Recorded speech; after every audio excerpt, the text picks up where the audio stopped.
So in today's video, we're going to be doing over a cold email breakdown for one of the members of my community. So I've asked the members of the community to send over cold email scripts, and we're going to be breaking them down step by step and seeing how we can make these better. It might be a bit of a roast. Sorry, Jonathan, but this is all for the well and good. And if you're watching this video, hopefully you can apply the same principles for your cold email scripts to get the maximum results possible. So if you're interested in getting some one-to-one support and help like this, feel free to join the school community. The link is in the description. But anyway, let's get into this. So let's literally break this down step by step, starting with the subject line. What most people go with the subject line is they try to explain what their email is actually about. But the truth is we don't want to do that. This is a cold email, not a warm email. A warm email is something like a newsletter where you'd want the subject line to explain what actually is in the email, what the content of the email is going to be. But for a cold email, all we want to do is pique curiosity. That's the main thing we want to do here, is just have it vague and pique curiosity so people actually open the email in the first place. If people don't even open the email and they think it's a marketing or a sales email, they're just going to delete it and it's going to go to their junk folder. They're never even going to see the body in the first place. So I personally go with a 2 or 3 word maximum rule, have it all lowercase, and try to make it look like a team member or a colleague or a family member or a friend has sent it. So instead of reliable staffing solutions for your team, I know this is a sales email. So instantly I will delete this. I will not even read the email. So it doesn't matter what's in here. If this subject line is really salesy or comes across like it's a sales or marketing email, like a cold email, then I'm going to delete it. So we want to avoid this as much as possible. So I'm going to read the email through to get some idea around the content, but some things you can do are literally stuff like this. I want to make it seem like it's come from a colleague or a team member or a customer. Right. So one that I like to do, honestly, is missed call.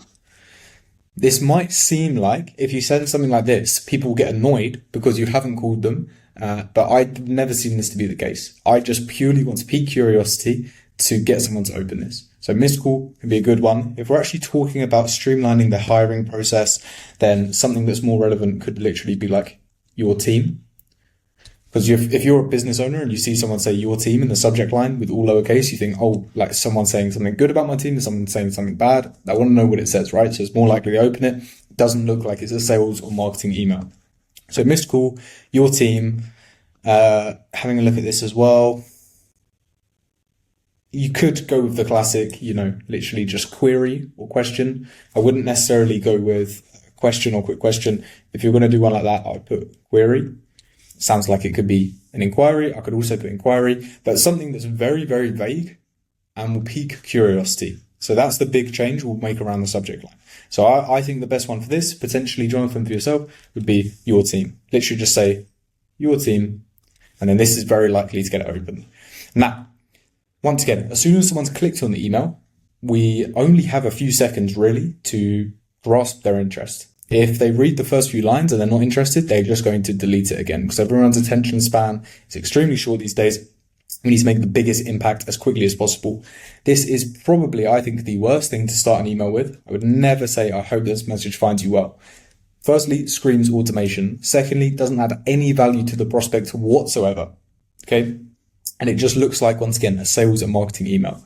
So we've got to think, I think Eric Nowalowski says, think about what a spammer or like a spam sender would do and do the opposite. Okay. So a spam sender would send the same message, super, super generic, and spam it out to the whole market. We want to do the opposite. We want to make this as personalized as possible. So personally, what I would do, if you have availability and you know how to use personalization and AI, what I would do is say something like, hi name. That first bit is fine. And then lead with personalization. Okay. Need to just extend this out a little bit. Lead with personalization. Right. So hi name, personalization. Now the personalization that I would use here, if you're a staffing company, is maybe companies that are hiring, companies that have had rapid growth. Where are you going? Call centers, banking, restaurants. Yeah, so I'd maybe in companies that are hiring on Indeed, LinkedIn, any sort of job board, Glassdoor, etc., you name it. I think that could be good personalization. Hey, notice your open position for blah, blah, blah, posted, and then date of posting, maybe a couple of weeks ago. Just curious, is this still open? Right? Then we want to go into the next bit. Once again, I've only read the first 5 words of this. And I can already tell we don't want to do this. The reason being is, once again, it's all about ourself. It's not about the prospect. If you're saying I'm reaching out from Elite Gen Enterprise LLC, where we specialize in helping companies streamline their hiring process, guess what? The prospect isn't hearing anything about them. They don't actually really care about you and your business. They just care about themselves, selfishly, because once again, this is cold emails. We're emailing people, have no idea who we are, don't want to hear from us, and have no reason to trust us. So it's very much an uphill battle. And this is why so many people struggle with cold email. I understand why. It is difficult, but if you understand the fundamentals around it, it makes it substantially easier. These people don't want to be emailed by you. We have to give them a very, very good reason to even respond to us. And if all we're doing is talking about ourselves, what we do, how we help, then it's effectively useless to the prospect, right? So I would pretty much get rid of this. I wouldn't talk about yourself, what you do. Once again, if you're going to talk about anything in the email, it should be outcomes. This is processes here. We don't want to talk about the processes. We don't want to talk about the features. We want to talk about the outcomes, right? So what can we actually do for businesses? Streamline their hiring process. Cool. But what does that actually mean? Does that mean that they can hire more salespeople so they can make money faster, right? What is the end outcome of this? We want to talk about the outcomes as much as possible. And once again, it's just more talking about yourself. We support businesses across several industries, including trade, project management, call centers. This also indicates to me, if you're saying you help this many industries, no specificity or a lack of specificity. And guess what? If we're reaching out to someone, they want to know that we are the expert in that market, because the chances are they're probably being reached out to by another 20 people every single day. So the only chance we have to actually break through their inbox and break through the noise is by absolute specificity around their problems, their pains, and their market. So what I would do is I would create campaigns to each of these different sectors, right? So let's say trade would have their own campaign, right? Banking companies or banks would have their own campaign. Restaurants would have their own campaign. Healthcare would have their own campaign. And then in these campaigns, you talk about the specific problems associated with hiring in the trade sector, in the banking sector, in the restaurant sector, in the healthcare sector, right? Rather than saying we do it all, work with us because we help people do da da da da, right? Once again, it's all talking about ourselves, not really providing enough values to the prospect. Okay, so I'd create campaigns that are specific to each and every single vertical. Right, and then once again, by offering dependable vetted talent to keep projects on schedule. I see what you're trying to do here. We'd make this a little bit more outcome orientated. But the problem here with all of these is links back to this point. There's no specificity and there's no tangible results. Specificity, I can't spell it. And no tangible results. Right, so it's all well and good us saying, oh yeah, we can help you keep your projects on schedule. We can help you do fast and seamless onboarding. But what does this actually mean? So let's say, for example, you have a case study and you've actually helped a client reduce their onboarding time, right? Reduce onboarding by, let's say you measured this and it was 37%, right? These are the sorts of things you'd want to put in your email. If you don't have case studies, put the realistic sort of expectations that you could achieve for this type of business in numbers, rather than just saying we help, keep projects on schedule, right? No, we've been proven to keep projects on schedule and actually increase the speed to completion time of projects by 17% on average, right? This is much more specific, builds more trust of your prospects, and they are going to believe you more that you can actually be the person to help them. It comes down to the Alex Hormozi value equation, right? What is value? Value is an equation Hormozi has said, which is it's the outcome that people want. So we need to pitch the outcome times by the likelihood of achievement. This is where all of the numbers come into it. The prospect needs to feel like we are the person that's capable of achieving that outcome for them, and it's likely that we can do that, divided by time delay, okay, and effort and sacrifice. Effort and sacrifice. Right? So the ones on the top, we want to make as large as possible, and the ones at the bottom we want to make as small as possible. The outcome needs to be the biggest possible, right? We need to make it a big, bold outcome that we can really draw their attention with. Then we also want to show why we are the people who are capable of achieving that outcome. What's the likelihood of achievement? Then we want to reduce the time delay as much as possible and reduce the effort and sacrifice from their end. Okay, so I see what you're trying to do here. This is good. Our goal is to take the stress out of hiring so your team can stay focused on what matters most, running, growing your business. I would also, personally, my little thing is avoid these like hyphens here. This just screams ChatGPT to me, and I think a lot of people would clock onto this as well. This is how ChatGPT writes the scripts, so I'd avoid those as much as possible. Would you be open to learning more about how we can help support your staffing needs? I can send over details and a proposal for your review. No calls required.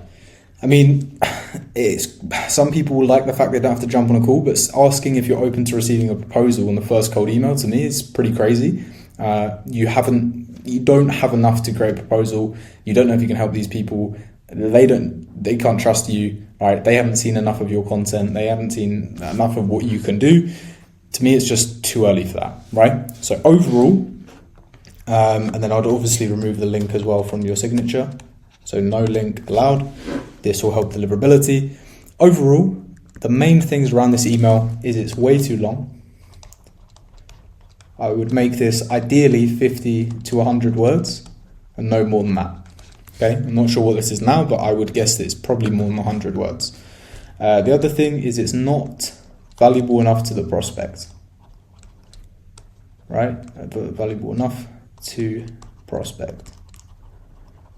Personally, what I would do if you're a staffing or recruiting agency is create a campaign to the specific market you're going after. Don't go after every market. Do one for, let's take this example, and we'll do one for the banking sector, do one for restaurants, do one for healthcare. Then what I would personally do is run some analysis, do some market research, and find what is the most in-demand position for these sectors, for these industries. What is the thing they really are struggling to find?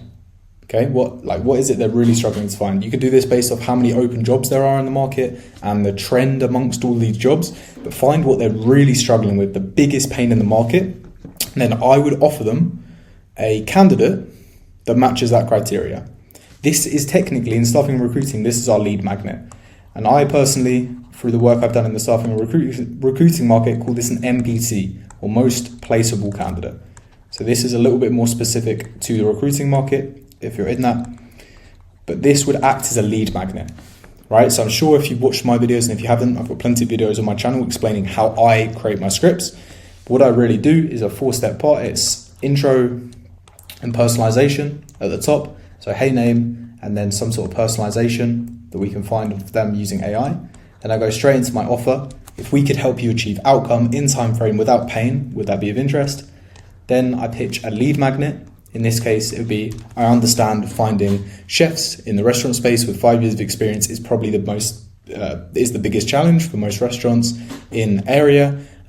I've compiled a list of 5 top restaurant or top chefs that match the criteria of what you're looking for. Do you mind if I send you over some profiles for you to review? Right, it's a lead magnet that you can send over to them, and then a soft CTA. So the soft CTA is in the lead magnet there really, and it's, do you mind if I send them over for you to review? We're not talking about proposals, we're not talking about calls. It's simply the first step is getting a response, right? So hopefully this helps. Jonathan, I'll keep this one super short. Make it as valuable to the prospects as you can. Add the lead magnet in, which would be a candidate relevant to that particular market, and obviously all these other notes as well. But shorter, more punchy, and more valuable is really going to help. As well, with a bit of AI personalization at the start, I think you can actually turn this into a pretty well-performing campaign.